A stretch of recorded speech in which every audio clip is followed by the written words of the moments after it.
Dahil sa katotohanang ipinapangaral ng Santa Iglesia Katolika na hindi maitanggi ng mga protestante sa lungatang aral at bahayag ng mga pastor.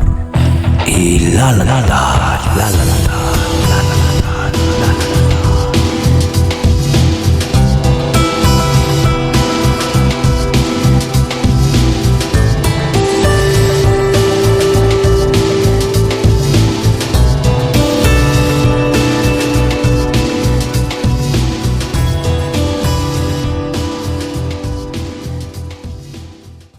Ang osas ay hindi nawawalang kaligtasan. Okay, verse John 6:39. Sabi rito, no, Jesus Christ, "And this is the will of him who sent me, that I shall lose none of all."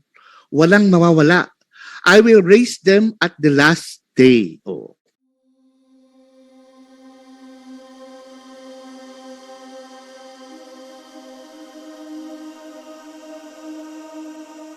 Okay, according sa ating Panginoong Kristo, if you want eternal life, obey my commandments. Pag hindi ka mag-obey sa kanyang commandments, mamanampalataya ka lang, maliligtas ka, magkakaroon ka ba ng buhay ng walang hanggan o hindi? Yung sinasabi mo, hindi. Car bag sauce in hand.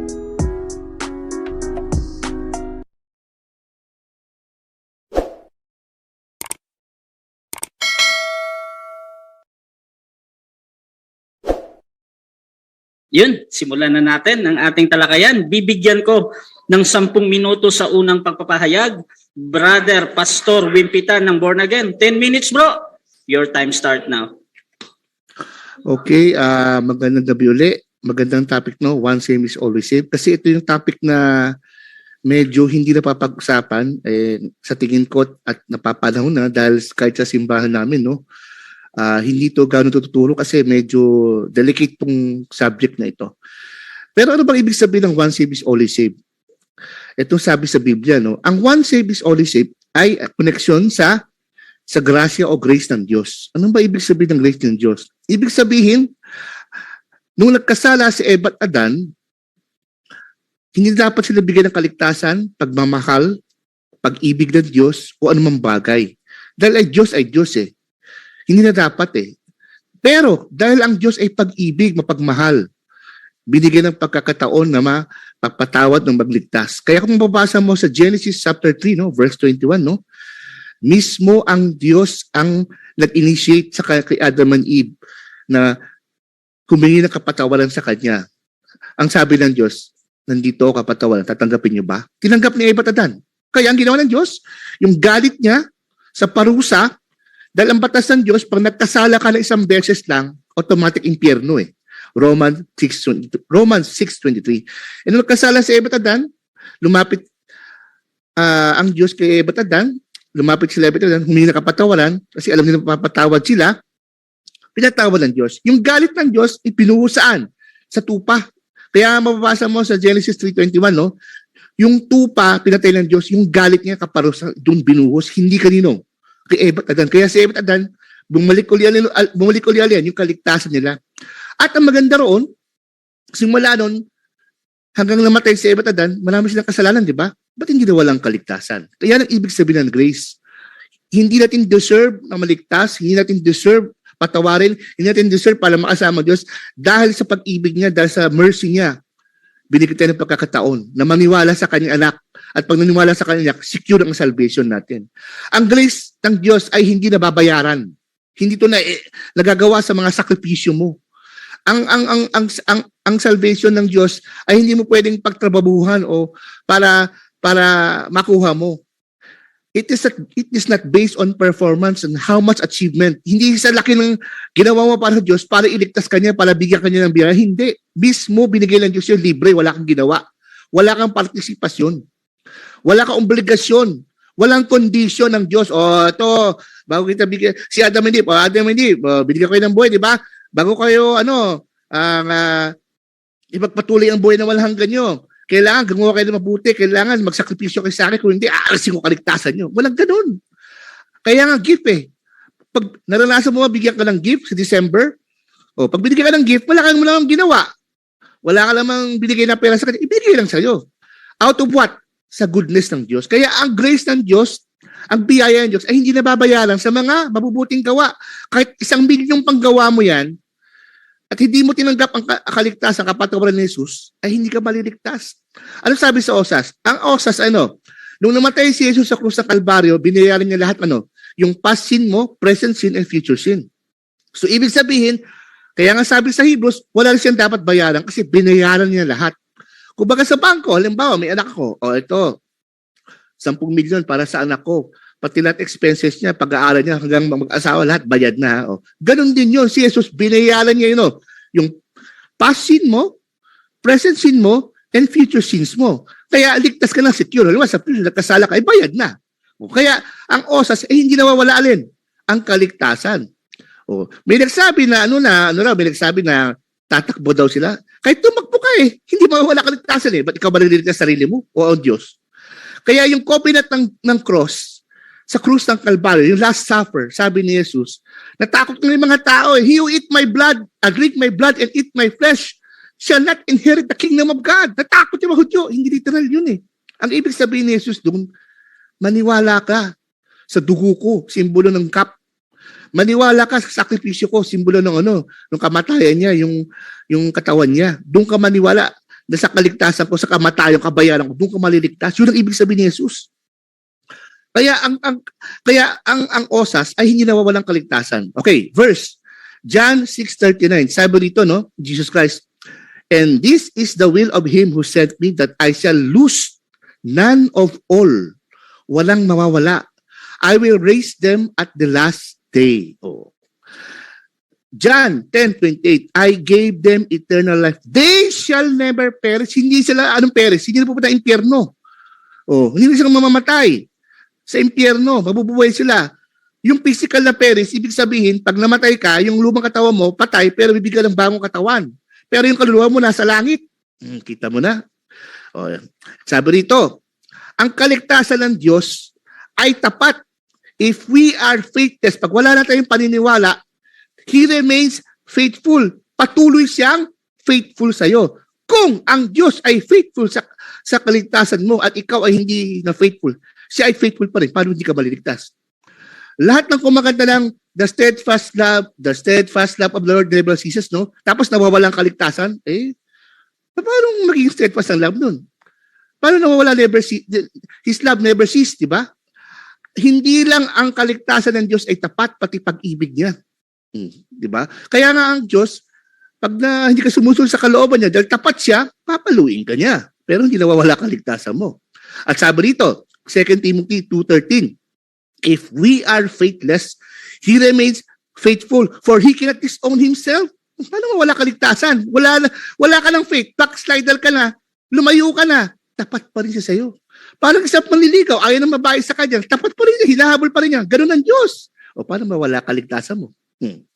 Ito pa, sa Hebrews chapter 6, verse 20-20, for we have this hope and anchor for the soul, firm and secure. It enters the inner sanctuary. Anong may inner sanctuary? Nung namatay si Jesus sa krus ng Kalbaryo, namatay siya, umakit sa langit, nakapasok na doon sa looban ng templo o sa trono ng Diyos, inoffer niyang dugo. Ano ibig sabihin nun? Nung si Jesus, hindi pa namatay sa krus ng Kalbaryo, may mga Last 3 minutes. May mga save na sa Old Testament, nasa langit sila. Hindi sila makapasok sa trono ng Diyos, pero nasa langit sila. Nung namatay si Jesus, pumasok sa inner sanctuary, nakapasok sila din sa trono ng Diyos. Nakita nila ang mukha ng Diyos. Kaya nga sabi nga rito Jesus has entered on our behalf. He became the high priest forever. Ano ibig sabihin high priest forever? Forever siya, eternally, nag-i-intervene. Paano to alaklak kasala? Panginoon, napatawag ko na yan. Naniwala sa akin yan. Bayad ng kasalanan yan. Past, present, future, bayad na. Paano mawala kaligtasan mo? Ito pa, Hebrews chapter 7, verse 24-25. But because Jesus lives forever, He has a permanent priesthood. Bakit permanent? Forever siya, nag-i-intervene sa atin. Napatawad na tayo, yung mga naniniwala. Therefore, He is able to save perfectly. Kita mo na. Ibig sabihin, perfectly secure. Paano mawala kaligtasan? Si Adam Eve, saved by grace. Sa future, nagkakasala sila, ba't di na wala kaligtasan? Si Noah. Oh, hubot-hubat, nagkasala, naglasing, ba't di na wala kaligtasan niya? Oh. Dinami pa niya mga anak niya, nagkasala, ba't yung mga anak niya ligtas? Pati si Noah, ba't si Noah ligtas? Si Abraham, sa Romans chapter 4 verse 2 to 3, sabi ng Diyos kay Abraham, Abraham, hindi mo pwede paglaki ang iyong mabuting gawa sa kaligtasan mo. Dahil hindi yan ang tinatanggap kong kaligtasan at di mo kaya bayaran ng kasalanan mo. Ano sabi? Abraham was saved by grace. God disqualified the works of Abraham. Kaya hindi tayo maliligtas sa mga mabuting gawa. So kung hindi tayo maliligtas sa mabuting gawa, paano mawala? Mawawala ang kaligtasan kung si Jesus mismo ang gumawa ng ating kaligtasan. Diba? Ito pa, ang dami kasalanan ni Abraham. Dinala niya asawa niya. Last 1 minute. Dinala niya asawa niya. Binenta niya asawa niya. Diba? Nagkagulo pamilya. Ang dami niya kasalanan. Ba't nagtas pa rin siya? Si Isaac, ang daming kasalanan. Anong ginawa niya? Binigay niya yung blessing kanino? Kay Esau, hindi kay Jacob. Alam lang nga ni Isaac na deceiver tong si Jacob. Bakit hindi siya nag-pray agad para humingi ng guidance para ibigay yung tamang blessing? Nagkasala, but saved pa rin. Kaya nga sabi nga rito, sa Matthew 8:11, I say that many will come from the east and the west and will take their places at the feast with Abraham, Isaac, Jacob in the kingdom of God. Sa Old Testament, osas na. Si Abraham, mga prophets saved na. The same with the New Testament. Hindi na wala kaligtasan, ang daming kasalanan. Kaya paano mawalang kaligtasan? Kaya sa Old Testament, lahat ay saved. Saved by grace. Grace, undeserved natin. Wala tayong partisipasyon sa biyaya ng Diyos sa kaligtasan. Wala siya nagbigay. Kung tatakas ka sa kaligtasan mo, hindi ka makatakas dahil ibigay niya sa'yo. Time. Okay, thank you. Okay, so dyan natatapos ang unang pahayag ni Pastor Wimpy Tan ng Born Again. At yung pinag-uusapan pala nila ngayon ay patungkol sa OSAS. So syempre yung ating affirmative dito si Pastor Wimpy. At negative naman yung magtatanong ngayon. Bro John Ray. At bibigyan kita bro ng 7 minutes sa iyong unang pagtatanong. Set ko lang yung iyong time. Okay, so 7 minutes bro. Your time start now. Tanong. Yes. Okay, unang tanong, Pastor Wimpy, nasabi mo kanina na ang salvation ay hindi pinagtatrabahuan. Tama ho ba yun? Narinig ko? Yes, hindi siya pinagtatrabahuan. Kasi gift yan eh. Ang gift, hindi mo pinagtatrabahuan, pinaghihirapan. Hindi mo ginagawa sa sakripisyo, kapalit ng gift yun. Hindi. Kaya nga, gift is free. Free gift. Walang ginawa ang tao para maligtas sa sarili niya. Libre. Okay. Next question. Nabasa ho nyo ba ang Philippians 2:12? Nabasa ko na. Ano ang sabi doon?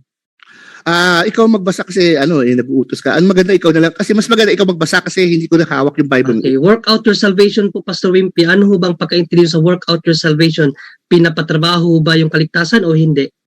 Ang sabi niyan, work out your salvation. Hindi ibig sabihin, ang salvation ay tinatrabaho dahil ang kaligtasan nasa loob mo, hindi na sa labas.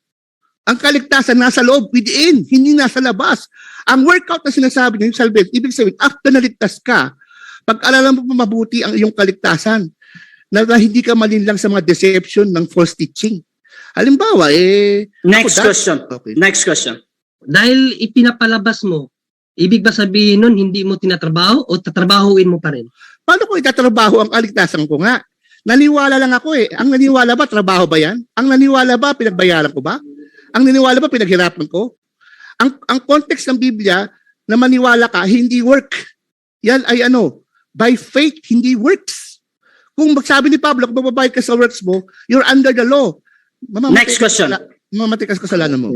Okay, klaruhin ko lang ulit, Pastor Wimpy, ang konsepto ng iyong tinindigan. No? Ito ba ay ang usas ay nagrepresenta ba to sa kaligtasan na nasa langit na kung saan magkaroon tayo ng buhay na walang hangat?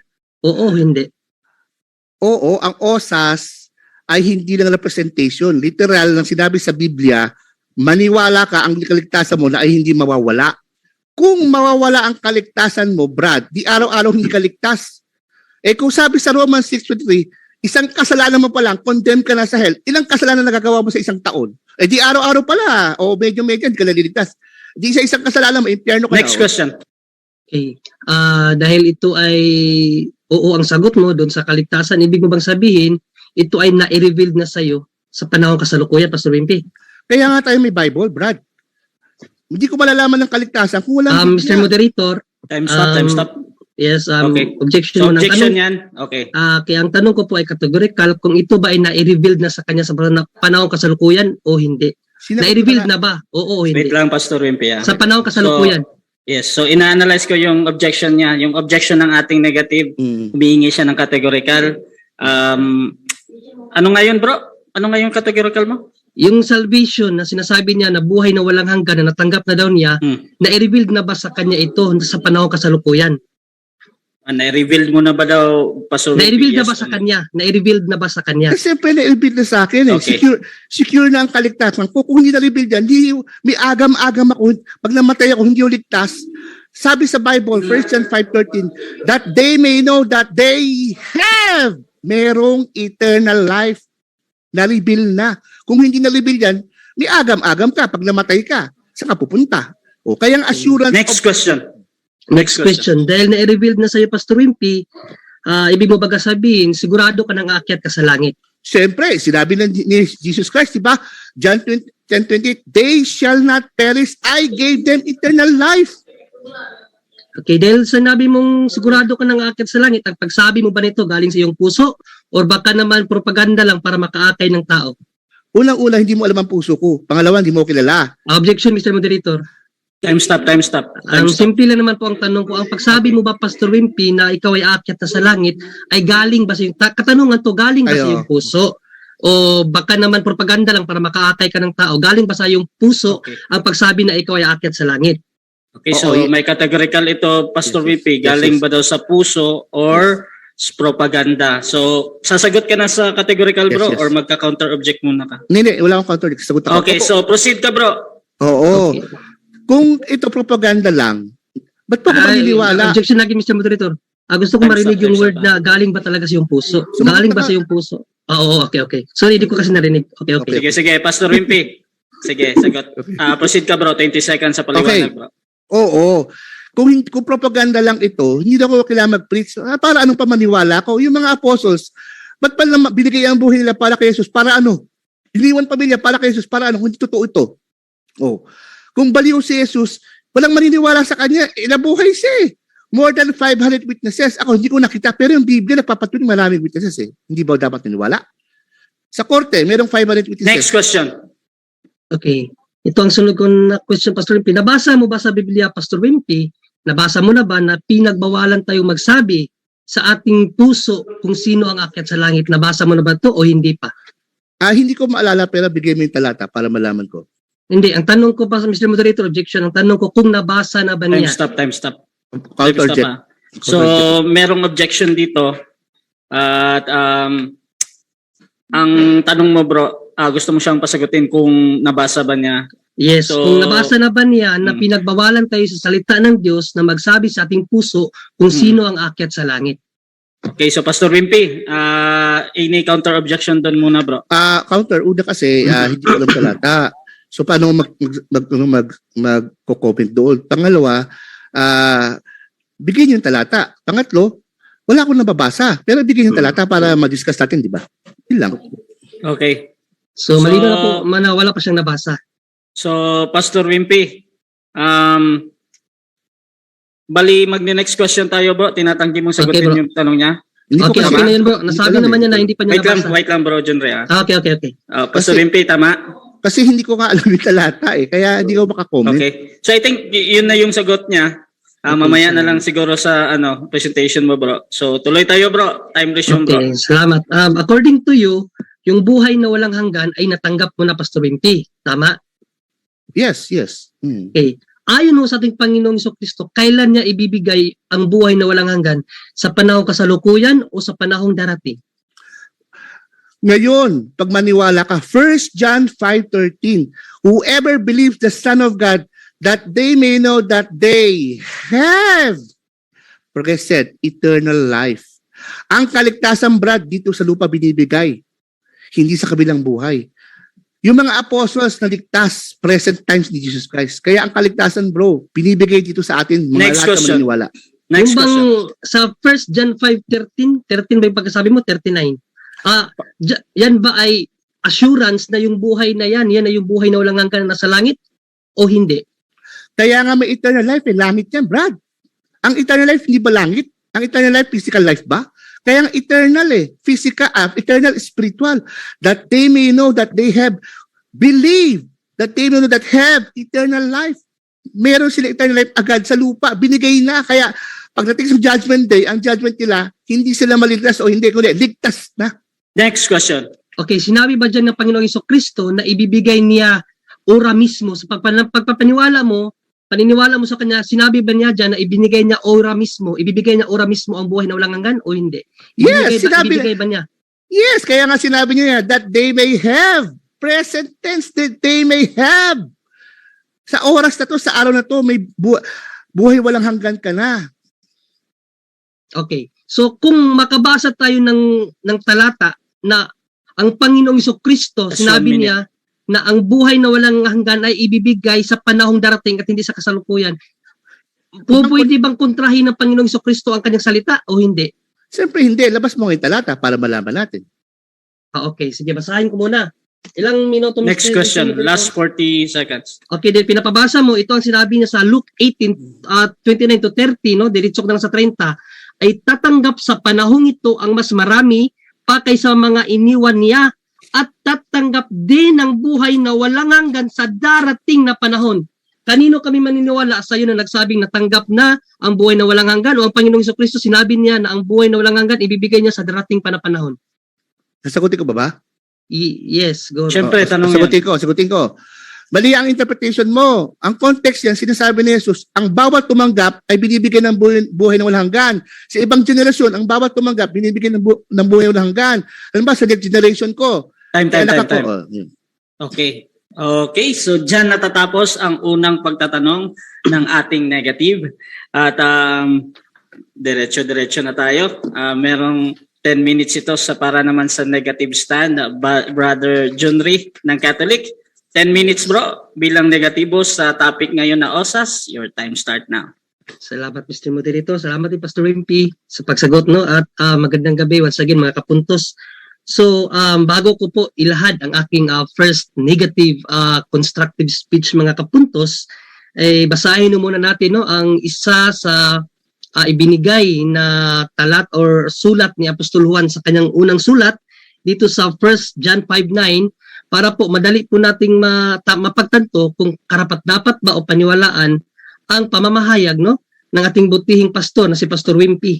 Na ito po ang sabi ni Apostol na Juan sa kanyang unang sulat, if we receive human testimony, the testimony of God is greater, for this is the testimony of God that He has testified to His Son. So kung paniniwalaan na po natin mga kapuntos ang patutuo ng isang tao, mas higit nating paniwalaan ang patutuo ng Diyos sapagkat siya mismo ang nagpatutuo nito.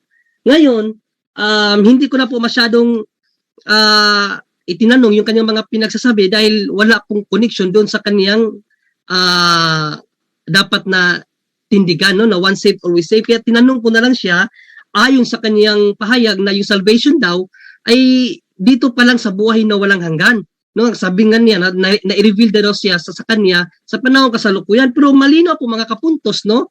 Ang binasa natin kanina kasi hinahanap na yung talata sa Luke 18:28 hanggang 30. Ang konteksto kasi nito, si Pedro nagpahayag sa ating Panginoong Jesucristo na Panginoon, tingnan niyo po kami. Iniwan namin ang lahat para sumunod sa inyo.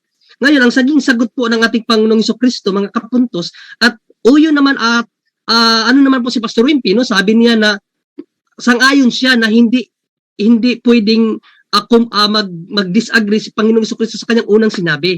So, ito po ang assurance na sinabi ng ating Panginoong Jesucristo kay Apostol na Pedro. Yes, Jesus replied, and I assure you, yan, may assurance talaga ang pagkasabi ng ating Panginoong Jesucristo, that everyone who has given up house or wife or brothers or partners or children for the sake of the kingdom of God will be repaid many times over in this life and will have eternal life in the world to come. Napakalinaw mga kapuntos na yung buhay na walang hanggan according sa ating Panginoong Jesucristo at hindi po kay Pastor Wimpy, yung eternal life in the world to come pa po. Kaya nga binasa natin sa Tagalog dito, kanina sa Tagalog ang pagkasabi, tatanggap din ng buhay na walang hanggan sa darating na panahon. Di ba? Kay Pastor Wimpy, natanggap na daw niya sa panahon kasalukuyan. Pero according sa ating Panginoong Jesucristo, sa darating na panahon po. Ngayon, kayo na po ang mag-judge. According po ni Apostol Juan, if we receive human testimony, the testimony of God is much greater, for it is God who gave testimony. Ngayon po mga kapuntos, basahin po natin ang pahayag ni Apostol Pedro naman na siyang sinabihan ng Panginoong Jesucristo kung kailan matatanggap ang buhay na walang hanggan. Binali ba ito ni ni Apostol Pedro nung siya ang nangaral? At according kay Apostol Pedro, kailan ho ba maire-reveal ang buhay na walang hanggan or ang salvation? Sa panahon kasalukuyan ba according sa pamamahayag ni Pastor Wimpy?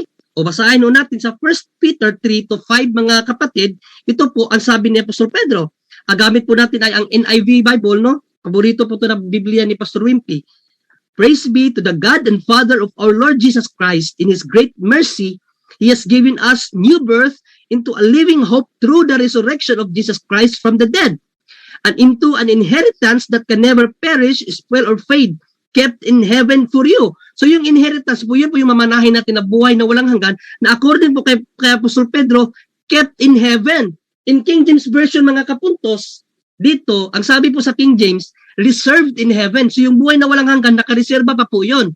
No? At ayon po dito sa 5, who through faith are shielded by God's power until the coming of salvation. Kailan daw yung salvation po? Coming pa. Hindi po sa panahon kasalukuyan na natanggap na daw ni Pastor Wimpy, ano? Coming pa po ang salvation. At sabi dito, that is ready to be revealed in the last time. Mga kapuntos, ayon po kay Pastor Wimpy, na i-reveal na daw sa kanya sa panahon kasalukuyan. Pero according po kay Apostol Pedro, yung salvation na coming pa, ready to be revealed in the last time.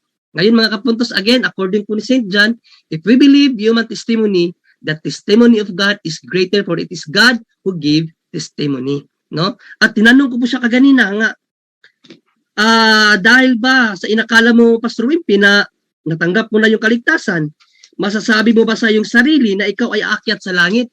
Sabi daw niya, yes. At ito ba ay galing sa iyong puso o propaganda lang? Sabi daw niya, oo.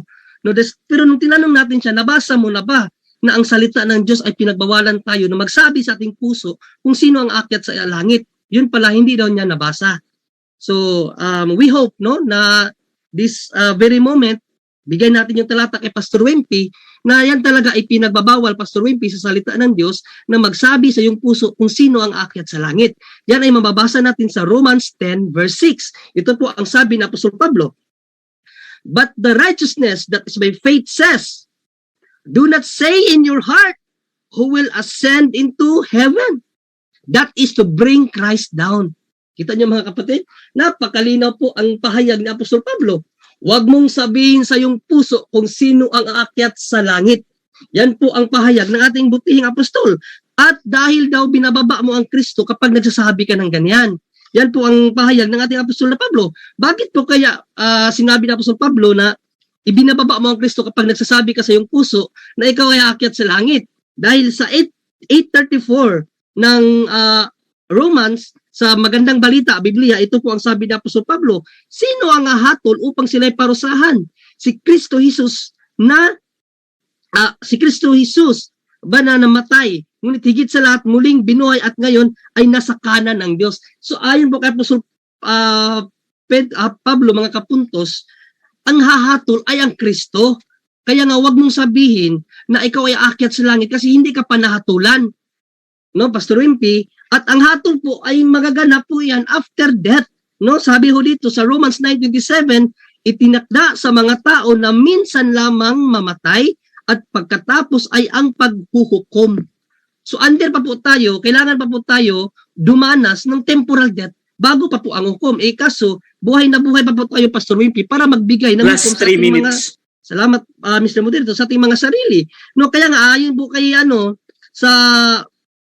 kay Pedro, sa Apostol Pablo sa kanyang sulat sa taga-Korinto, unang Korinto 4:5 po, ito po ang sabi ni Apostol Pedro, Apostol Pablo, mga kapuntos, no? Kaya huwag kayong humatol na wala sa takdang panahon. Hintayin ninyo ang pagbabalik ng Panginoon. Pagdating niya, ilalantad niya ang lahat ng mga sikreto at motibo ng bawat isa. So, wag ho tayong magpalalo no na tayo ang magbibigay ng hukom sa ating sarili. Sapagkat napakalinaw dito, wag ka munang humatol. Hintayin ang Panginoon. No, yan po ang sabi ng Apostol Pablo. At sa kay Santiago sa 4:12, ang sabi po ng Apostol Pablo, ni Apostol na Santiago no sa 4:12, ito po ang sabi ng Apostol Pablo, ngunit ang Diyos lang ang nagbibigay ng kautusan at siya lamang ang hukom. Tanging siya ang may kakayahang magligtas at magparusa. Kaya sino ka para husgahan ang kapwa mo?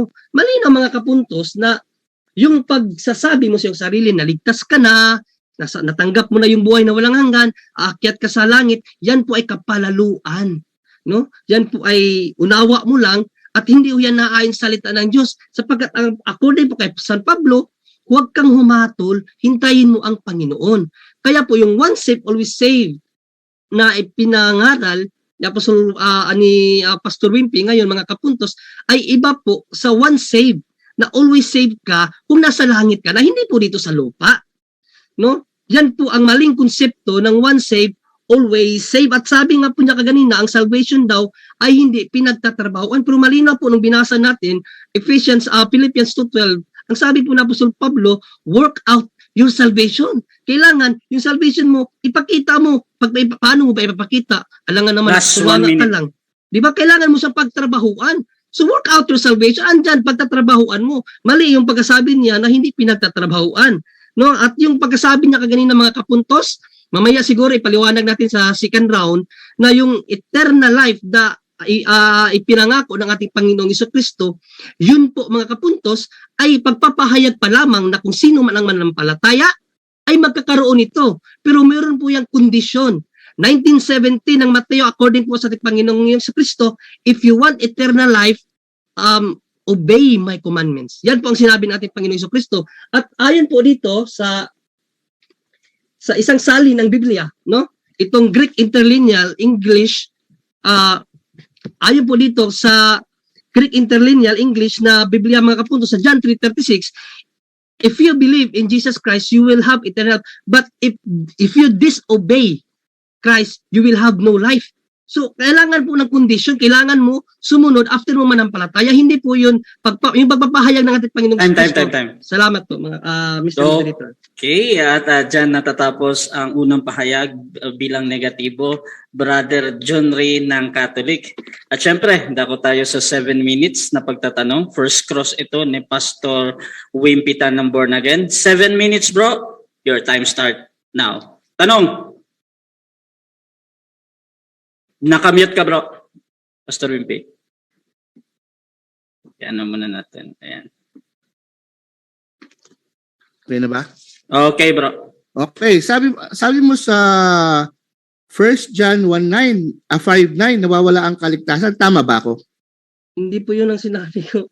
Mali po yata yung narinig niya, Pastor Wimpy. Ang sabi ko, ang 1 John 5:9, ang sinabi doon, if we receive the testimony of man, the testimony of God is greater. For it is God who gives testimony. Ang ibig kong sabihin, ang ginamit ko yun para malinawan ang mga nakikinig ngayon kung sino ang dapat paniwalaan, ang salita ng Diyos o Next tayo question. mga speaker. Okay, tama, agree ako siya, no? Dapat paniwalaan ang salita ng Diyos. Pero, sabi sa 1 John chapter 9 verse 12, nabasa mo ba yun o hindi? Okay, according sa ating role, kung ano lang yung ipinahayag, yun lamang po ang sa first stand, yun lamang po ang ating Okay, sige. so Sige, maybe sa sige. pangalawang Next question. pwede mo yung itanong. Okay, next Next question. question to, Pastor Wimpy. Okay. Sa Luke chapter 18 verse 20-30, naintindihan mo ba yung sinasabi ni Jesus diyan? Yes. Yung age to come? Wait lang bro. Yes naman. Okay, Darating na proceed. panahon yun. Kasi nga, ang konteksto kasi noon, si Apostol na Pedro nagpahayag na Panginoon, kami po iniwan namin ang lahat para sumunod sa iyo. Kaya ang naging katugunan ng ating Panginoong Jesucristo, binigyan niya ng assurance si Pedro. No, basahin natin ulit sa 18. Binigyan niya ng assurance. Sabi dito, Jesus replied, I assure you. Assurance to. Next question. Okay. Okay, next question. Nabasa mo ba sa Luke chapter 18 verse 20-30 in this age? Iba yung konteksto nun. Iba yung konteksto sa 30. Sa 30 talaga, yung buhay na walang hanggan, na ibibigay niya yung buhay na walang hanggan sa panahong darating, yung buhay na walang hanggan. Diyan sa 28:30 ng 18. Yan ang konteksto na inilaban ko sa yung sinabi na natanggap mo na yung buhay na walang hanggan. According sa iyo Next na kanina. Oh, Next question. Uulitin ko ha, makinig ka mabuti. yes. Sa Luke chapter 18 verse 20 to 30, nabasa mo ba ang in this age, yes or no? Okay. Katulad ng ginawa mo kanina, pinabasa mo, Objection. basahin mo at Time stop. yes. Okay, ano yung objection? Categorical? Nothing affirmative. Categorical? Okay. So merong categorical dito, bro. Yes or no? Sasagot ka na ba, bro? Or Okay, hindi ko nabasa yung talata na yan. Kaya sabi ko, Mr. Moderator, katulad ng ginawa niya kaganina, basahin niya rin, katulad ng ginawa niya sa akin na pinabasa sa akin. Basahin Okay. mo. Babasahin Okay. ko ha. Wait lang mga bro. So ganito, Pastor Wimpy, merong konting clarification dito Okay. sa kung Oo. pwede ba daw basahin. Paki-confirm mo na, Pastor Wimpy, kung babasahin mo. Ako magbabasa. Babasahin ko para Okay. sa kanya. Okay. Okay. Babasahin ko ha sa Luke chapter Pero 18. time mo, wait lang, Pastor Wimpy. Time mo to ha. I-on Oh, ko to. time Sige.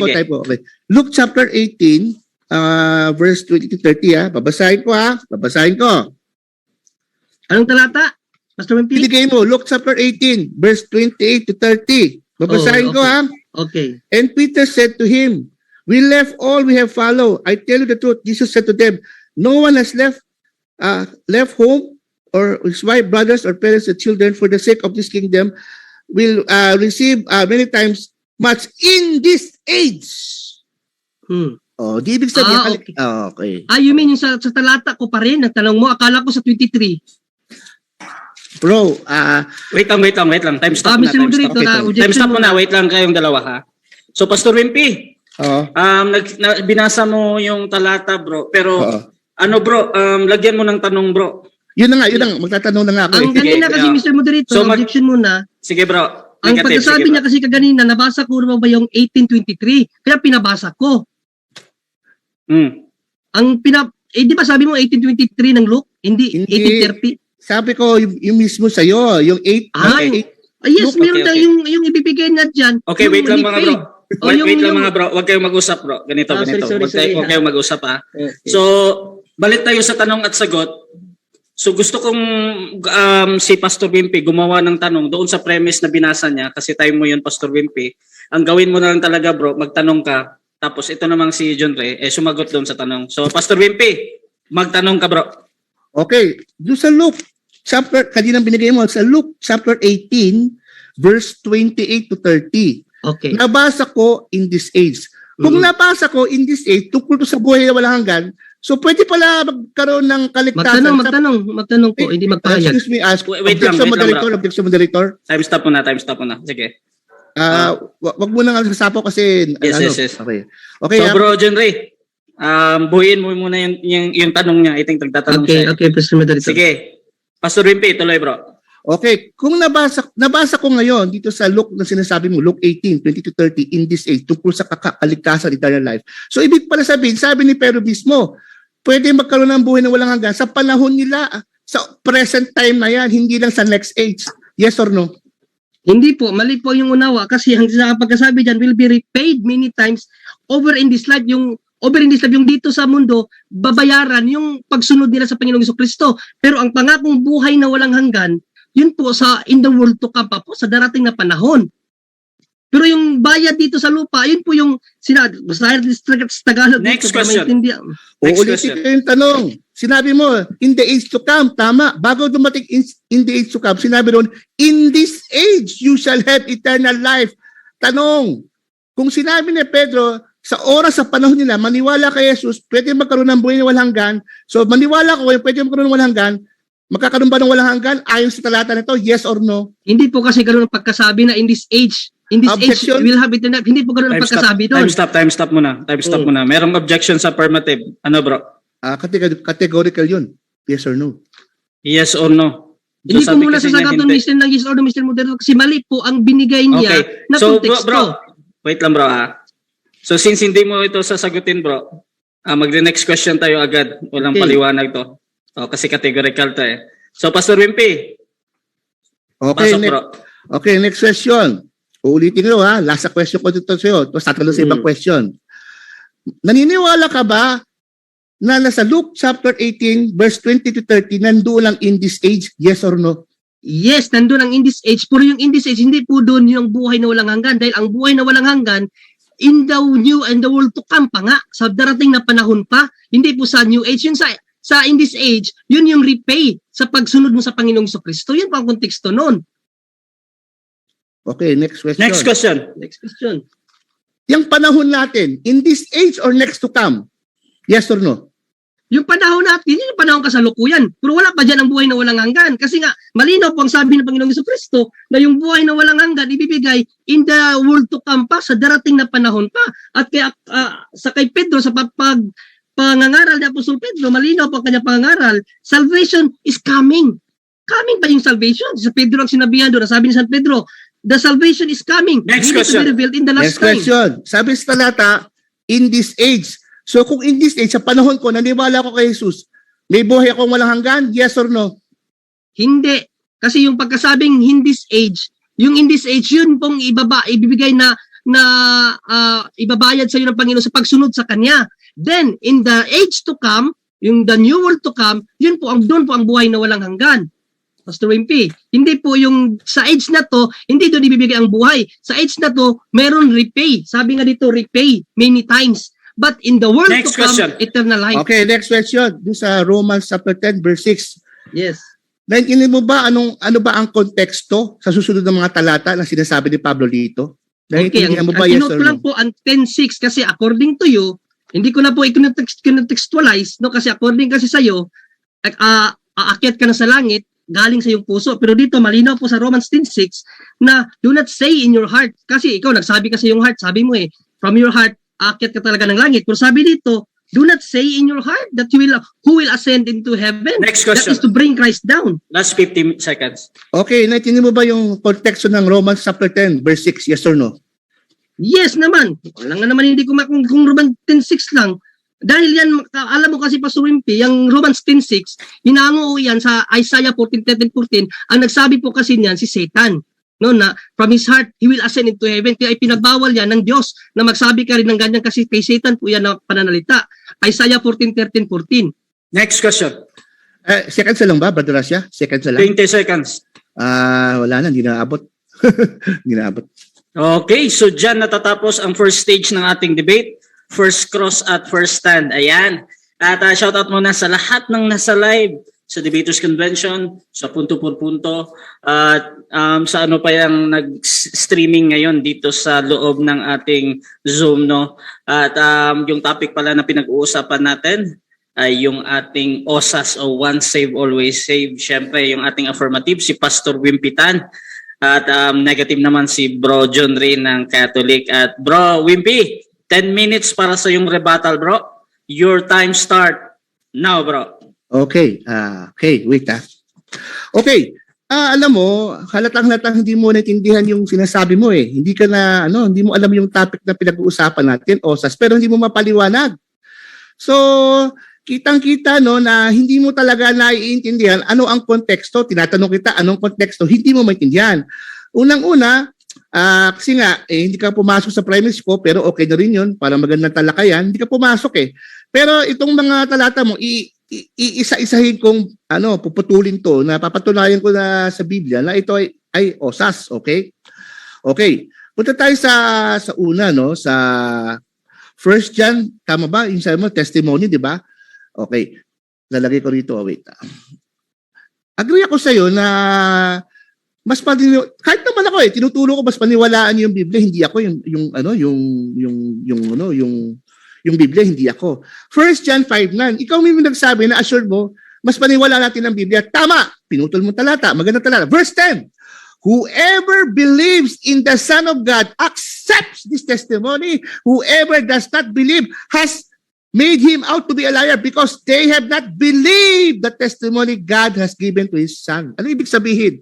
Lahat ng naniwala ay maliligtas. Abang hindi naniwala ay sinungaling, na hindi naniniwala si Jesus ay hindi anak ng Diyos. Punta tayo sa verse 11. Tingnan natin. Pinuputol niya yung talata eh. Ano sabi ba dito? And this is the testimony God has given us eternal life. Kaligtasan ngayon, Brad. Yan ang mahirap sa inyo. Puputulin yung talata. Ang tawag dyan, chap-chap. Ang tawag dyan, ICGC. ICGC. Bakit IC? Mata. Sa mata mo, sariling paligid mo ang interpretation. Hindi exit. Exodus, exegesis, kinukuha mo yung sinasabi ng author, pinutol mo, dyan pa lang, putol na. Paano mawala kaligtasan? Sinabi na nga sa Biblia, di ba? In this life, God has given us eternal life. Ngayong present, putol na. Sa Luke chapter 18, verse 30, na utal-utal ka na. Ang linaw sinabi, in this life, ikaw mismo nagsabi, naka-record, yan ay buhay ng walang hanggan. Sa'yo, sabi mo, hindi, sa future pa, sa next life to come. Sinabi ni Pedro, in this life. Kaya lahat ng naniwala kay Jesus, may kaligtasan na dito sa buhay na to. Bakit? Dahil sa kabilang buhay, sasabihin sa'yo katotohanan, sasabihin kaligtasan, unfair sa mga taong naniwala. Panginoon, ang daya mo naniwala ko sa lupa, ito dito naniwala, ligtas mo. Oh. Yun ang justice ng Diyos. Kaya ang Diyos nagbibigay ng pagkakataon. Sa lupa, binibigay ang kaligtasan din sa kabilang buhay. Kaya ikaw, hindi ka maliligtas sa mga ginagawa mo. Dahil ang gawa mo, gumagawa ka na mabuti. Bakit? Nagbabayad ka ng kasalanan mo. Sino ba nagbayad ng kasalanan? Di ba si Jesus? Walang relihiyon na pinako sa krus ng Kalbaryo si Jesus. Okay. Iba. Sabi mo dito, sa Romans 10:6, tinatanong siya anong konteksto. Alam mo ang konteksto ng Romans chapter 10? Pinapakita din ni Pablo yung mga Hudyo. Kasi yung mga hintil, nagyayabang sila. Uy, kami, ligtas kami. Kayo, ay, di pala, mga Hudyo pala. Kami, ligtas kami. Kayo, hindi, mga hintil, mga pagano kayo. Kung babasahin mo sa verse 9, anong sabi ni Pablo? He who confess that Jesus Christ is God will be saved. Bakit ganun? Ba't sabi ni Pablo? Huwag niyo sabihin ligtas kayo. Alam mo bakit? Maraming sa mga Hudyo talaga ay fake. Tulad ng panahon ngayon, maraming nagsisiwa pero fake. Meron naman sincere pero walang kaligtasan dahil hindi na kilala si Jesus.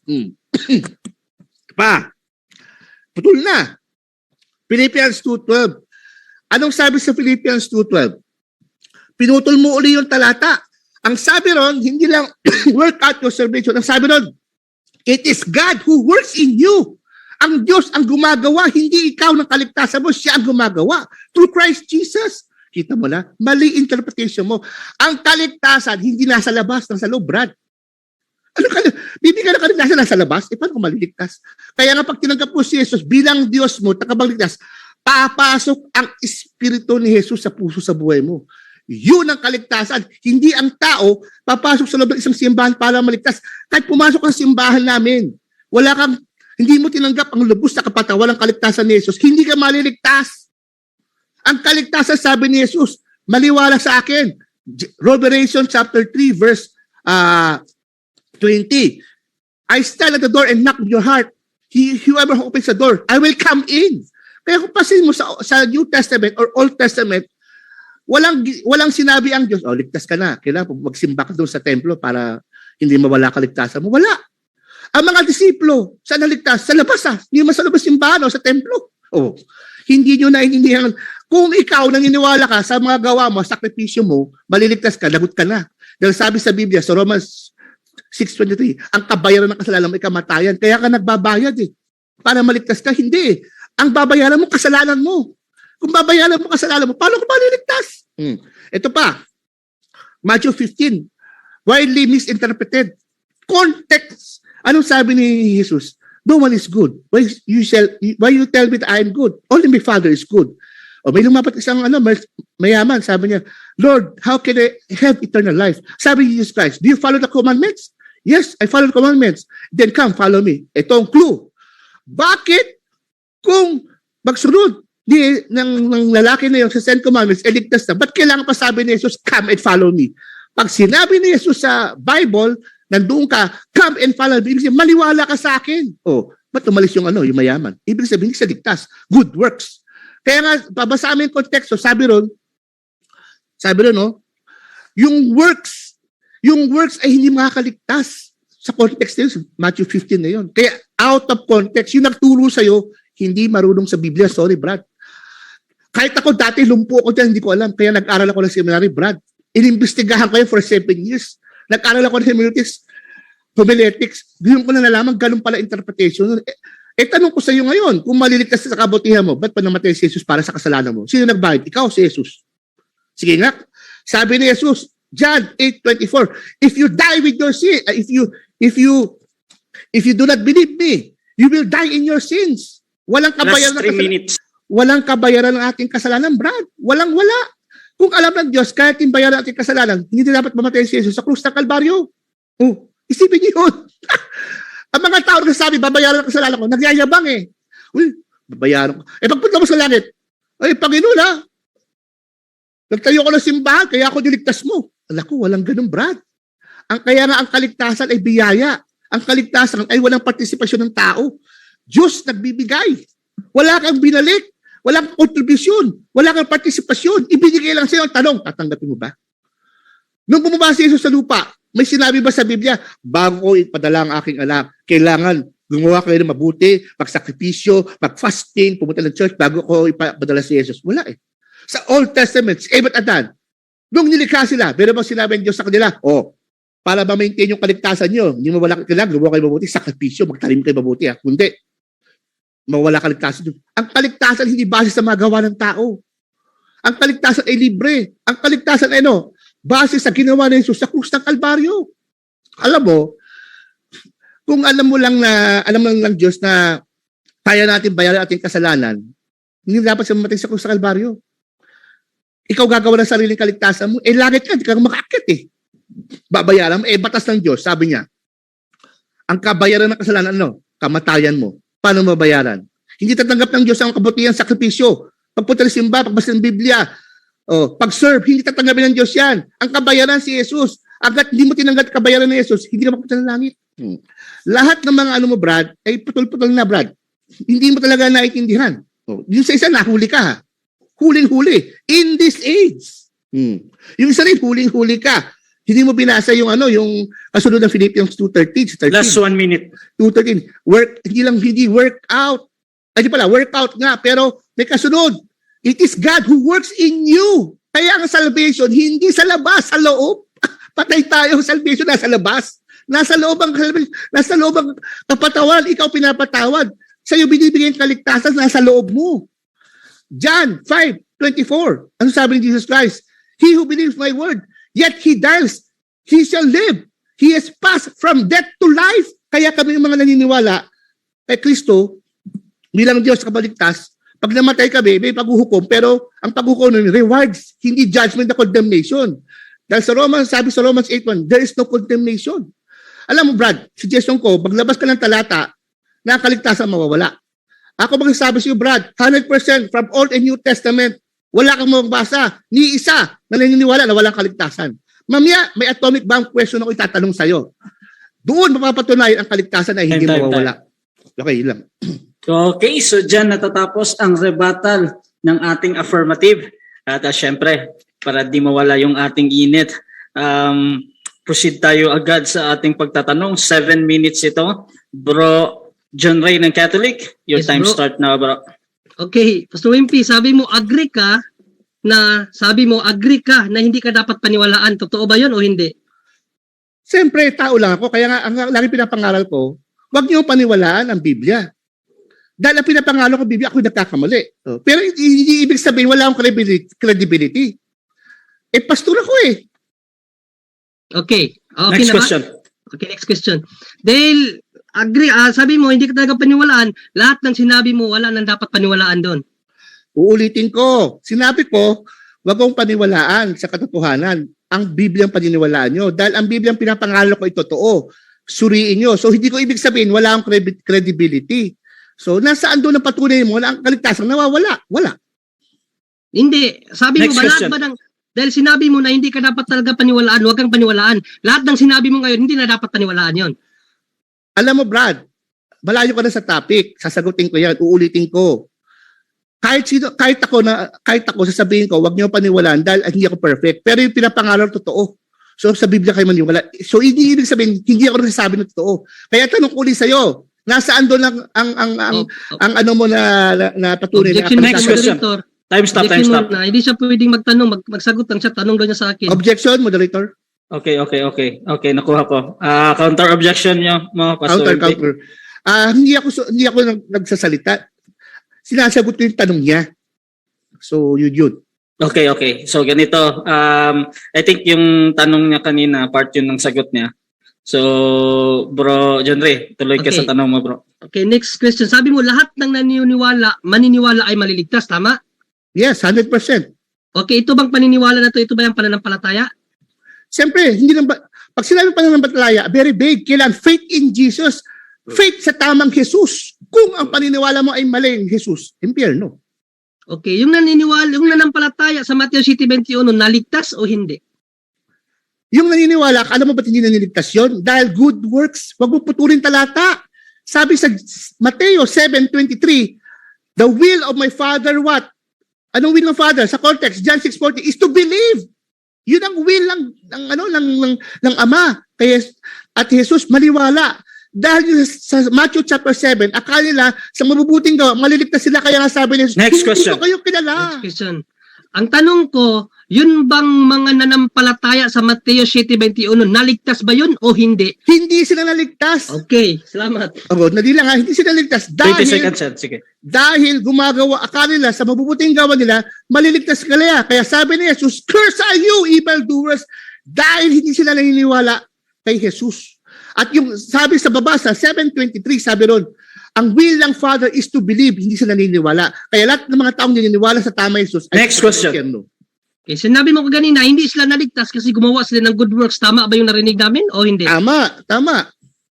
Basahin natin kung ang ginawa doon hindi good works, kung masama ang ginawa nila, aminin mo nagkamali ka. Hindi ako nagkamali. Time Ikaw stop. nagkamali. Time Mr. stop. Moderator, basahin natin, Mr. Moderator. Time stop muna, bro.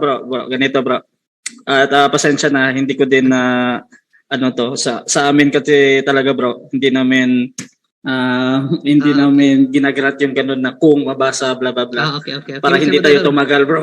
Okay. So, tuloy-tuloy tayo sa pagtanong, bro. Meron ka pang 4 minutes and 5 seconds, bro. Okay. Tuloy, bro. Pastor Wimpy, nagsasabi ka ba ng totoo na doon sa Matthew 7:21 hanggang 23, hindi sila naligtas dahil sa masamang gawa o sa mabuting gawa? Sa alin sa dalawa? Hindi nga sila naligtas sa mabuting gawa dahil akala nila ang mabuting gawa nila maliligtas. Dahil sabi sa Mateo 7:21, sabi rito, not everyone who says to me, Lord, Lord, will enter the kingdom of God, but only he who does the will of my Father. Context, John 6:40, the will of the Father is to believe in the Son. Hindi sila naniniwala. Next question. Pwede mo bang basahin sa amin yung 23? Yung whole ng 23? Babasahin ko. Then I tell them plainly, I never knew you. Away from me, evildoers. Bakit? Dahil akala nila, sa mga good works sila, maliligtas sila. Ang Diyos ni tumatanggap ng good works para sa kaligtasan. Kaya nga namatay si Jesus eh. Kung tatanggapin ng Diyos ang kaligtasan sa good works, dapat di na mamatay si Jesus. Mag-isip-isip kayo. Anong sinabi doon? Next question. Evil doers o good doers? Uulitin ko, evildoers. Bakit evildoers? Dahil akala nila yung good works sila ay makakaligtas. Kaya sabi ni Jesus, kaya nga sabi sa Isaiah, di ba? Yung mga mabubuting gawa nyo, maduming basahan para hindi kayo maliligtas dyan. Kailan maniwala kayo? Kaya nga sabi sa verse 21, di ba? The will of the Next Father question. is to believe. Okay, dito tayo sa Luke. No? Klaruhin natin itong Luke 18:30. Kasi sabi mo, ibinigay sa present time. Basahin natin sa magandang balita, Pastor, para mas lalong maintindihan natin, no? At ng mga nanonood. Sabi ni Pedro dito sa 30, Luke 18:30, tatanggap siya ng higit pa sa panahong ito at sa panahong darating, tatanggap siya ng buhay na walang hanggan. Kailan ibibigay ang buhay na walang hanggan according sa magandang balita ng Biblia? Sa panahong darating, sa panahong kasalukuyan. Nabasa mo na, di ba? Dalawa sinabi. Sa kalakasuyan, now, sa panahon ngayon, in this time, in the age to come, may mga naniwala sa future. O, paano yan? Konta ka lang sa sa paniniwala mo. Dapat ito na ngayon ko na naosas. Ibig kong sabihin, ang ating Panginoong Jesucristo, double standard? Uulitin ko, hindi double standard. Ayon sa talata, ikaw mismo nagbasa lubawas sa bunganga, marami nakalinig sa panahon nating ito. Ano ba ito sa panahon nating ito? Kung naniwala ako sa panahon nating ito, maliligtas ako, hindi. Sabi sa Biblia, oo. O, ikaw lang nagsasabi, hindi. Sino Sa may grammar, naman? Pastor. Sa Wait, grammar, okay na ba? Sa grammar, pag may tuldok, stop na ba doon o continue pa? Brother, nag-aral ako ng Greek and Hebrew. Ang Greek and Hebrew, walang grammar, walang period, Objection. walang... dali lang bro. Time stop. May nadinig ako. Anong objection natin negative? Ang tanong ko, Mr. Moderator, hindi ako nagtanong sa kanya kung may grammar, may nag-aral ba siya ng Greek o Hebrew. According kasi dito, after nang tatanggap siya ng panahong ito, may tuldok. Stop na. At sa Counter panahong object. darating, tatanggap siya ng buhay Wait na lang, walang hanggan. Ba't So, mo ano- pinag-isa? Okay. So anong objection mo, bro? Di Well, ba? kasi di ba, hindi siya naging responsive sa tanong ko, Mr. Moderator. Okay, According okay. sa grammar, pag Okay. may tuldok ba, continuous pa ba yun?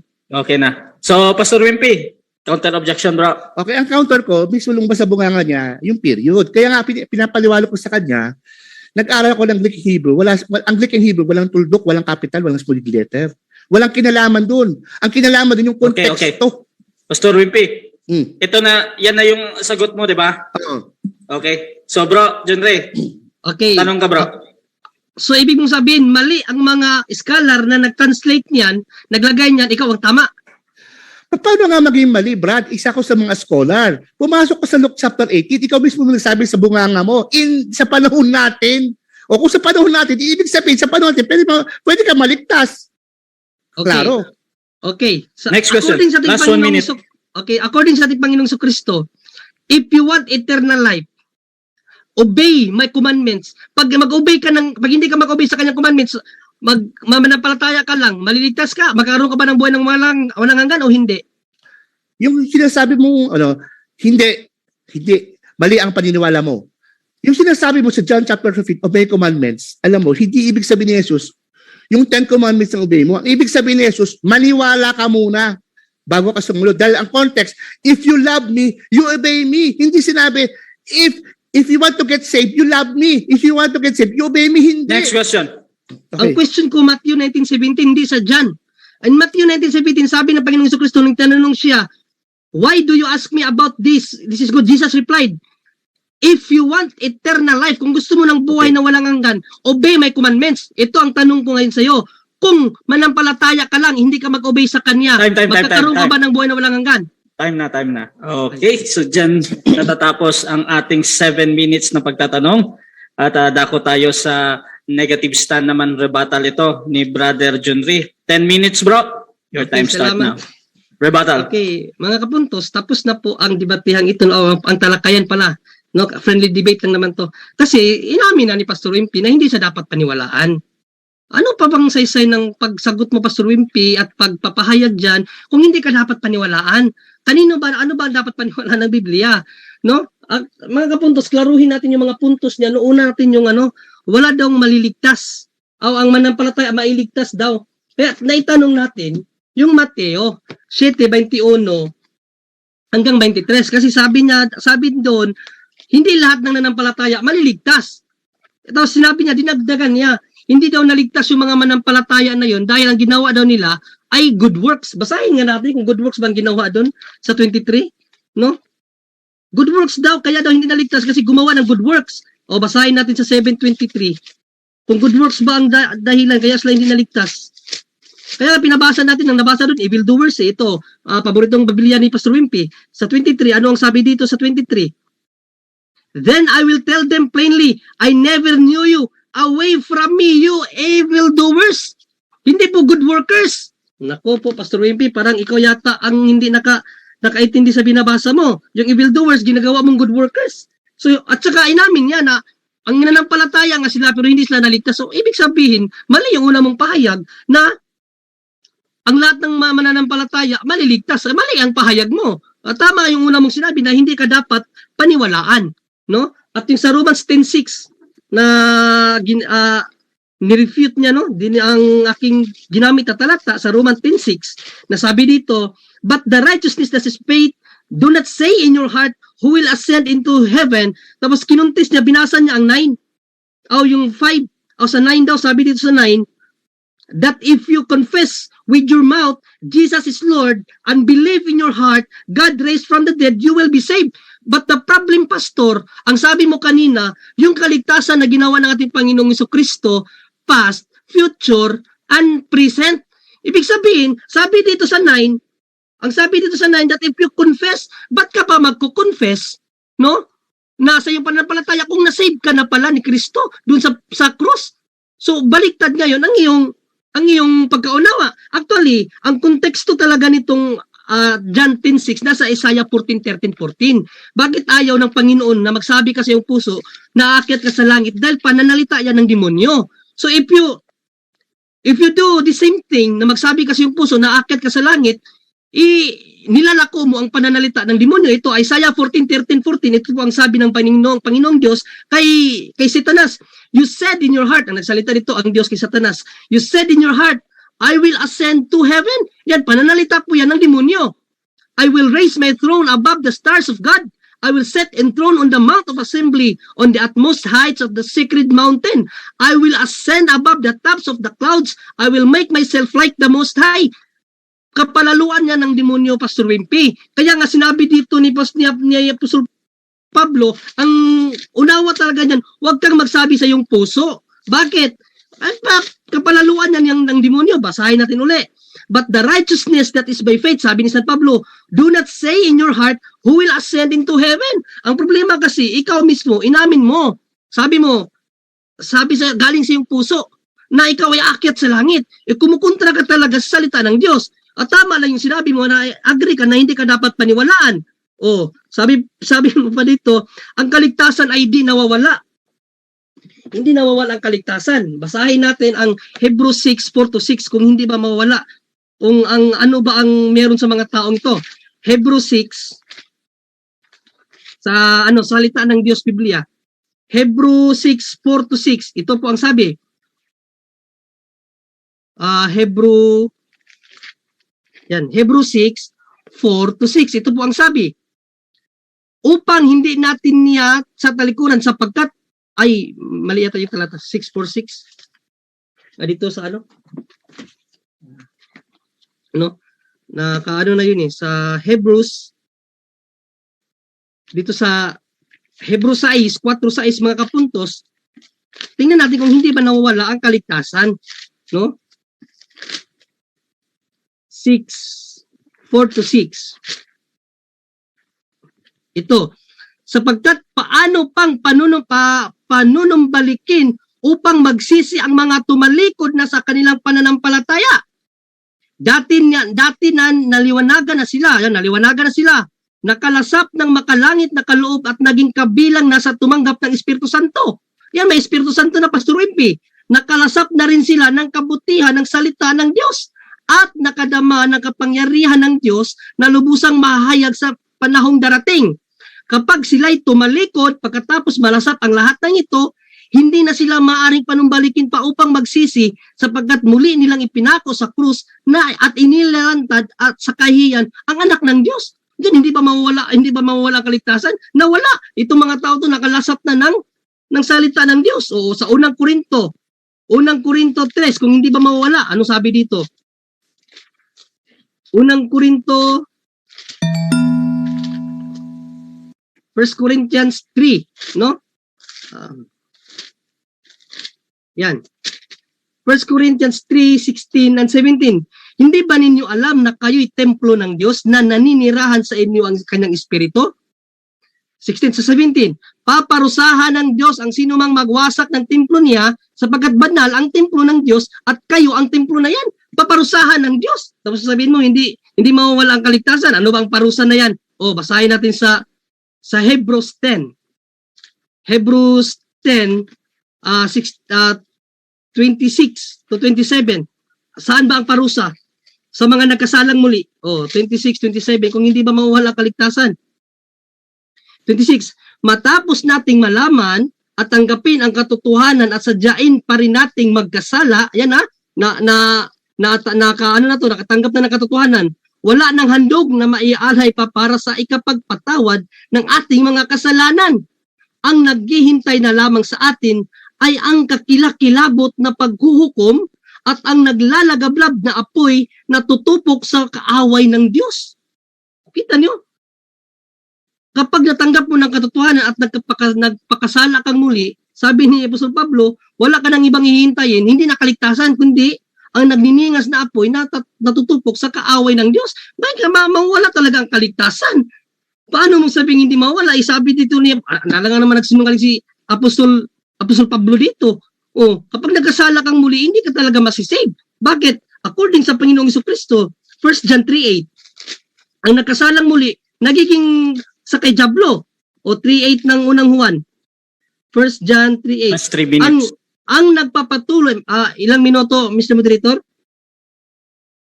2 minutes na lang bro 2 and minutes, okay. 22 seconds. Okay. Ang nagpapatuloy sa pagkakasala ay kampo ng Diablo. Oh. Hindi ba nawala yung ano mo kapag nagkasala ka muli, ang kasalanan naging Diablo ka na. Saan ba ipupunta ang Diablo? Sa langit? Hindi Sa langit pa sa Diablo? O Revelations 12:9, saan ba ang Diablo? Ilalagay sa Panginoong Jesucristo. Revelations 12:9. 12:9 ng Revelations. Itinapon ang napakalaking dragon, ang matandang ahas na tinatawag na Diablo at Satanas na nandaraya sa buong sanlibutan. Itinapon siya sa lupa kasama ang lahat ng kanyang mga kampon. Nagkakasala ka, nagiging Diablo ka. Saan tinapon? Sa impyerno, hindi sa langit. Tapos sasabihin mong hindi nawawala ang kaligtasan? Nawawala. Kapag nagkasala tayo muli, nawawala. Kaya nga walang once saved, always saved na paniniwala mo dito sa lupa. Bakit? Subject po tayo sa pagsubok. No? Kapag nakapasa ka sa pagsubok, doon pa lamang po ibibigay ang putong ng buhay, yung crown of life, yung eternal life, after death pa po, pag nakapasa ka sa pagsubok. Revelations 2:10. Doon pa lang po matatanggap yan. No? Basahin natin dito mga kapuntos, no? Para malaman ninyo. Huwag kang matakot sa mga pag-uusig na malapit mo ng danasin. Last 1 Makinig ka. minute.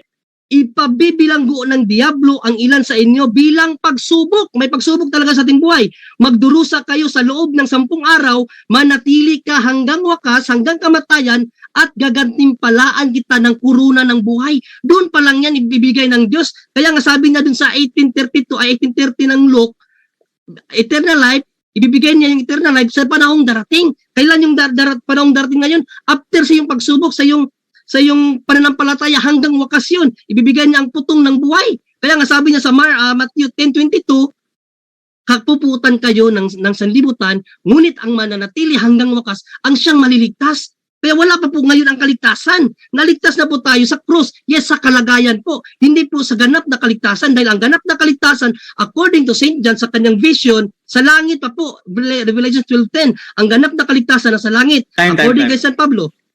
Salamat po. Okay, so dyan natatapos ang rebuttal ng ating negative.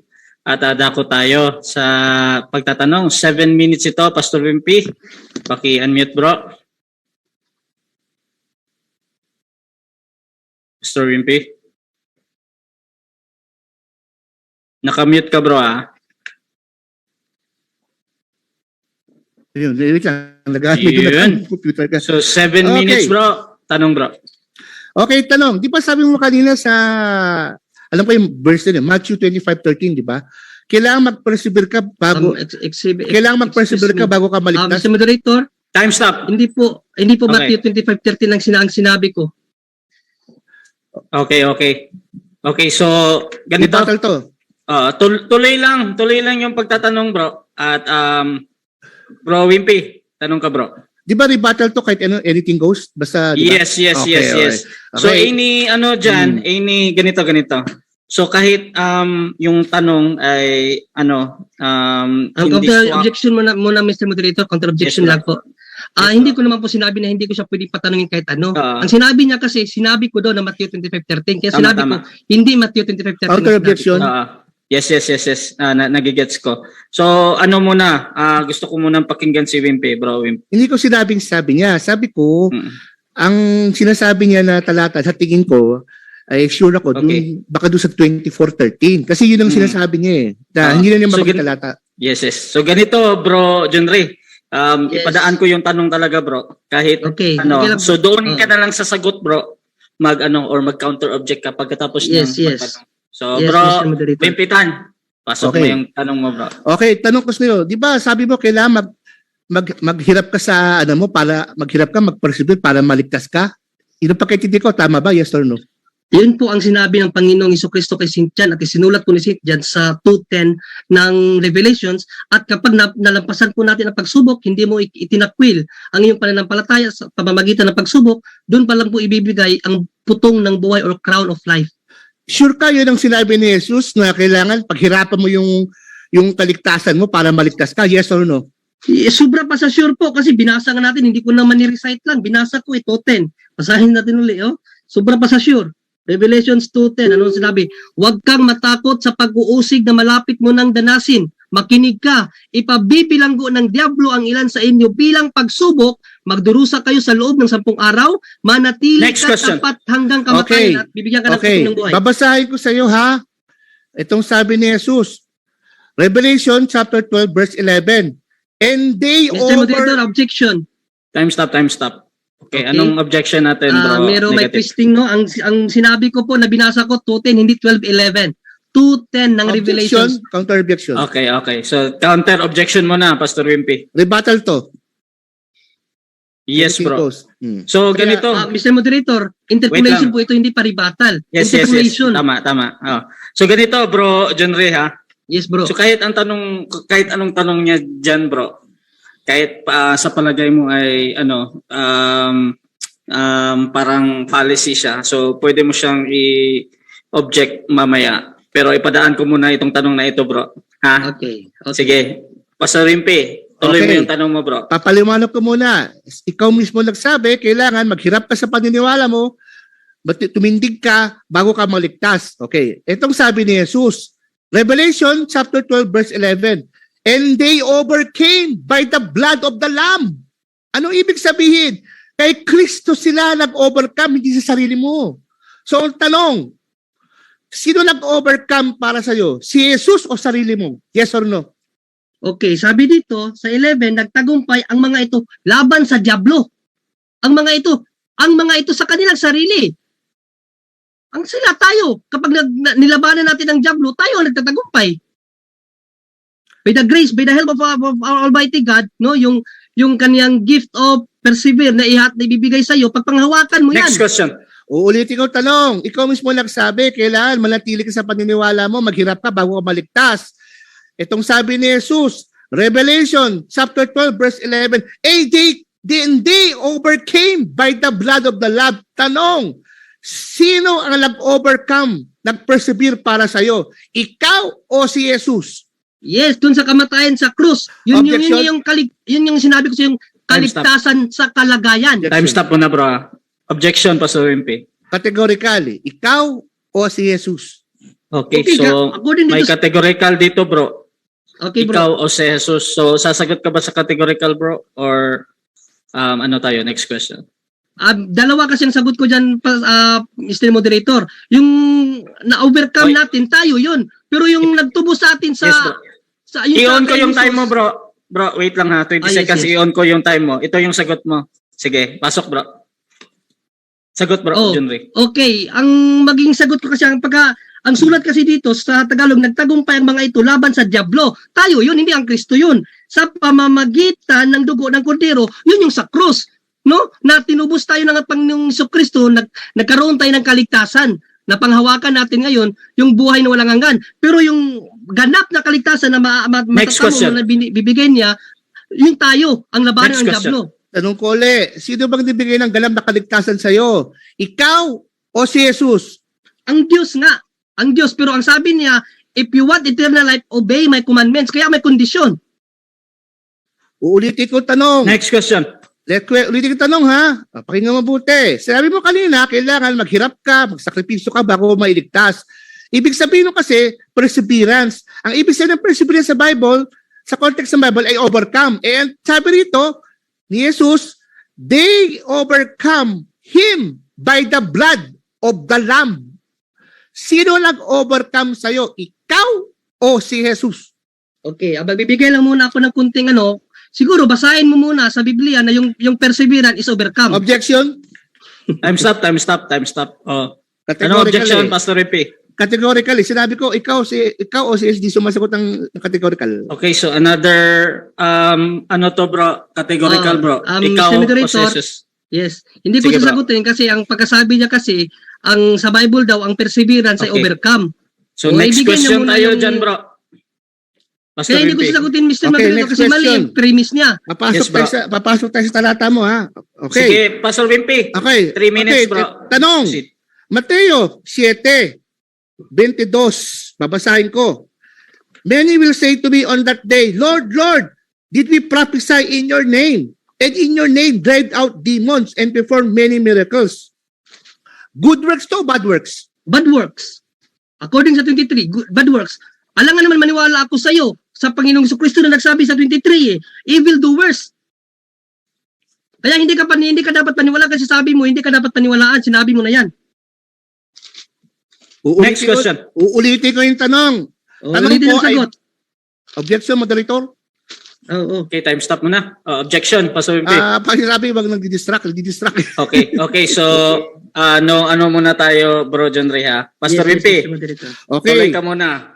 Pakinggan mabuti, John Ray. Sabi sa Okay, verse 22, Mr. babasahin ko sa iyo, Mateo 7:22, many will say to me on that day, Lord, Lord, did we not prophesy in your name? And in your name drive out demons and perform many miracles. Good works or bad works?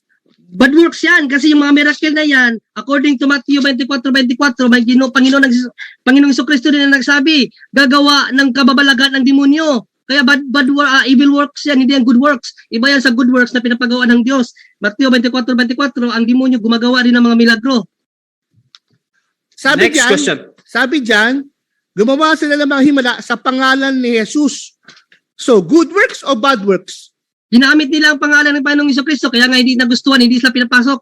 Gamit nila ang pangalan ng Panginoong Jesucristo. Pero yung gawain ng demonyo, Matthew 24:24, gumagawa ng mga kababalaghan. Kaya sa 23, sabi ng Panginoong Jesucristo, lumayas kayo mga evildoers, hindi good workers.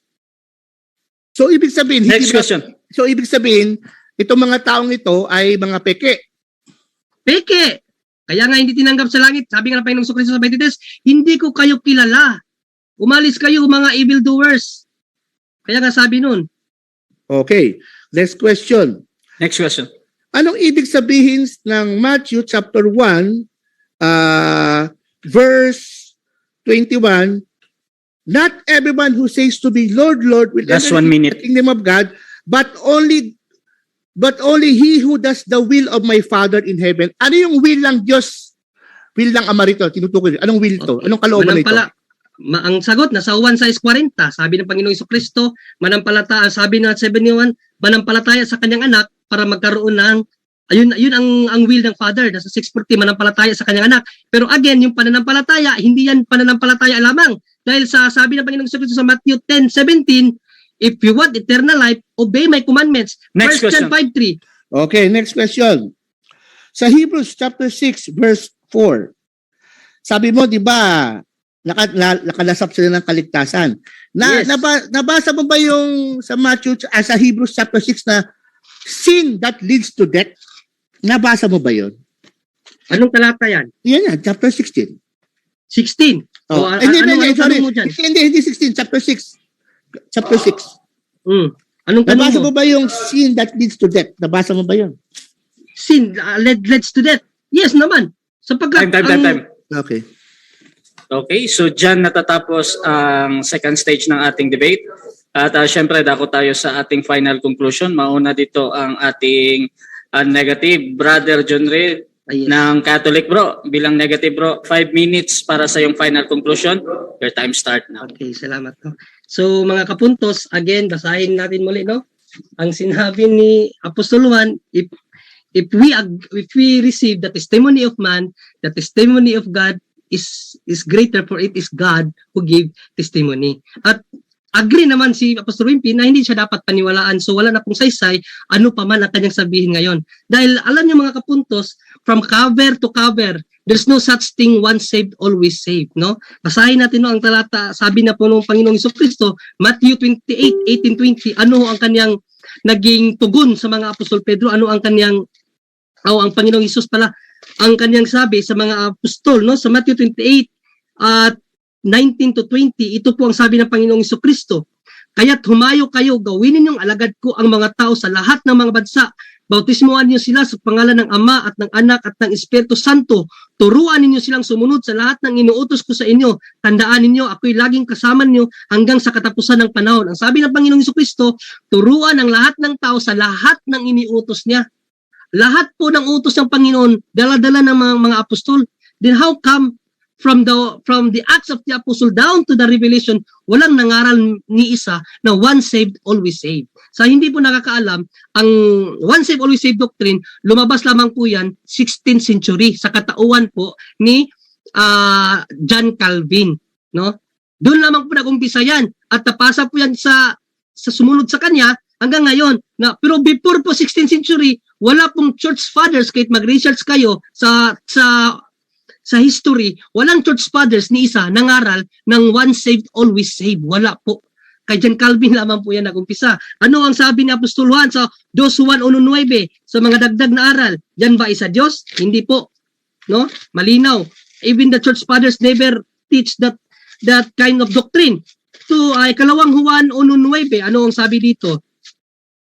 Ikalawang Juan 1:9, ang hindi nananatili sa turo ni Kristo kundi nagdaragdag dito ay wala sa kanya ang Diyos. Kaya malinaw mga kapatid, yung once saved, always saved, hindi yan turo ng mga apostol, no? Wala tayong mabasa dito, kahit na cover to cover, wala. Kaninong turo yan? John Calvin, 16th century. Kaya hindi ho dapat talaga pinapaniwalaan. At agree naman po si Pastor Wimpi na hindi siya dapat paniwalaan. Sinabi naman po niya yan kaganina. At malinaw, no? Maski San Pablo, no? Gamitin natin itong paborito ni Pastor Wimpy na talata, no? Si Pastor Wimpy, hindi naman niya na-refute yung mga ginamit kong talata. Hindi naman niya sinabi doon na, halimbawa, dito sa Romans 13:11, sabi ni Apostol Pablo, wake up from your slumber because our salvation is nearer to come. Nearer pa. Nearer pa yung salvation. Nearer pa po. Hindi pa talaga dumating sa panahon kasalukuyan. Nearer pa lamang. Sa 10:6, balikan natin yung 10:6, no? Sabi dito, but the righteousness that is by faith says, do not say in your heart, who will ascend into heaven? Huwag mong sabihin sa iyong puso kung sino ang aakyat sa langit. Yan ang tutulan mo, Pastor Wimpy. Hindi mo, huwag mong sabihin na i-contextualize mo, napaka-litra po litra niyan. Huwag mong sabihin sa iyong puso, ikaw nagsabi ka sa iyong puso.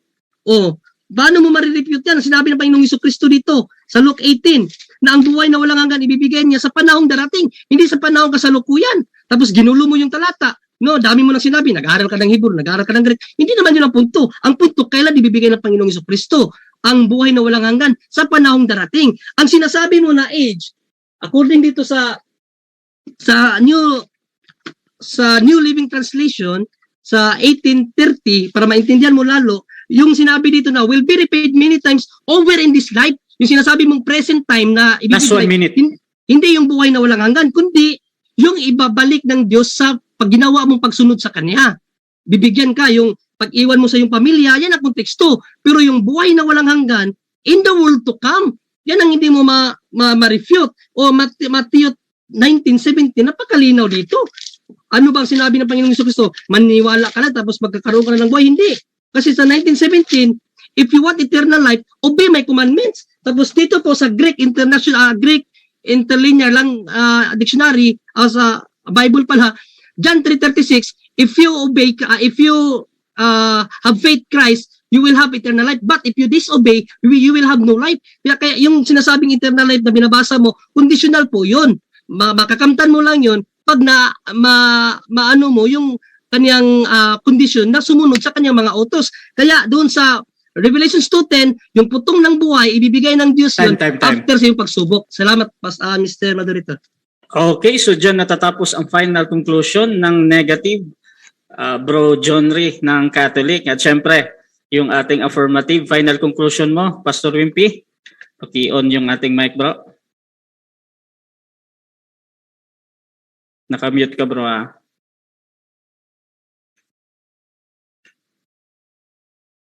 Pastor Wimpy, nakamute ka, bro. At final, habang naghihintay, no, Pastor Wimpy, ito yung final conclusion ng ating affirmative sa topic na OSAS. At yan. Unmute, bro. Pa-unmute. Unmute, bro. Nakamute ka, bro. Nakamute. Ayun, okay na. Okay, so 5 minutes, bro. Your time start now. Alam mo, litong-lito ka na eh. Alam mo, teacher ako eh. Litong-lito ka na. Hindi mo alam mga sinasabi mo. Pinagpuputulong yung talata. John 3:36, he who believes in the Son has life, and he who does not believe the Son The wrath of the Father is upon him. Wala sinabi doon, gagawa ka ng mabuti, conditional. Ang faith, paano naging conditional? Ang konteksto ng faith sa Bible ay hindi mo binabayaran. Pag naniwala ka, wala ka ibabalik. Maniwala ka lang, ligtas ka lang, bibigay na sa'yo. Hindi mo paghihirapan. O, sino nagturo sa'yo yan? Hindi marunong sa Biblia. O, kaya mag-aral ka sa sarili mo ng Biblia. O, sabihin mo, hindi ako dapat paniwalaan, fallacy eh. Weak yan eh. Alam mo, lagi kong sinasabi sa mga, dati pa, many years ago, sa mga youth, sabi ko, oo, credible ako, pero still, Acts 17:11, mag-aral pa rin kayo dahil ako magkakamali, dahil hindi ako inspired, tao lang ako. Kung anong mali ko, sabihin nyo sa akin. Pero hindi ibig sabihin, hindi ako credible. Sasabihin mo, hindi ako credible, ba't nandito ako ngayon? Hindi sabihin ko sa'yo, husgahan kita, hindi ka rin credible. O paano yun? Weak policy yan. Weak ang ang argumento mo. Ito, papasok ko sa talata mo. Sa Hebrews chapter 6, nabasa mo ba yung sa verse 1 and 2, sin that leads to death? Pinutol mo yung talata. Yung talatang sinasabi mo sa Hebrews, yung mga tao nakalasap ng Holy Spirit, blah, blah, blah. Mga unbelievers yung Brad. Ang book of Hebrews, tatlong pinag-uusapan. Jewish believers, Jewish Greek and believers, Jewish and Greek believers, and Jewish and Greek spectator. Mga taong nag-expectator lang. Pumunta si iba para manligaw, magpasikat. Yan ang mga tao na yan. Kaya nga sabi niya, sin that leads to death. Ano ibig sabihin? Hindi talaga sila naniniwala. Ano ibig sabihin, sin that leads to death? Yung mga taong hindi naniniwala, ibig sabihin, mamamatay sa kasalanan. Yan ang konteksto ng Biblia. Oh. See? Hindi mo alam. Ang Bible, Brad, hindi siya just lang, Brad. Pinag-aaralan ng konteksto. Ang konteksto, mahalaga kung walang konteksto. Kaya maraming kulto lumalabas kayo. Ako, munti ko maging kulto eh. Oh. Tinuro sa akin ng isang pastor ko eh. Ba, si Jesus, ang okay, ang galing mag-preach. Pero, nung pinag-aralan ko, teka, sandali lang. Bakit? Sabi sa Biblia, si Jesus kapatid niyang ama. Hindi Diyos nga. Sa kanya, hindi Diyos eh. Oh, paano yun?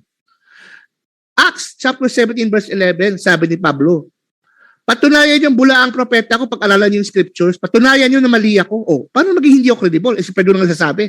False yan. Very weak. Kaya yung sa Hebrews chapter 6, sinasabi mo, hindi mga ligtas yun. Mga spectators. Mga usi-usi simbahan. Oh, hindi lang kung maniniwala o hindi. Kaya nga sabi ni, tsaka pangalawa, ang author ng Bible, hindi si Pablo. Wala nakakaalam, Brad. Oh. The author of the Bible is unknown. Kaya nga sabi ng Book of Authors, these people does not believe in Jesus Christ. That's why when they sin, there's no sin left for them. Wala nang kasalanan wala nang kasalanan sila na pwedeng mapatawad pa. Kung hindi kay Jesus lang. Kita mo na. Pinutol mo yung talata. 1 Corinthians, sabi mo kanina, chapter 3. Pinutol mo. 1 Corinthians chapter 3, verse 15. Alam mo, napakagandang konteksto yan. Lahat ng mga alak Diyos, hindi na pwede mamuhay sa kasalanan. Dahil tayo ang templo, ikaw nagsabi, sabi ng Biblia. Kaya ang kaligtasan, ito ang templo, hindi simbahan, Brad.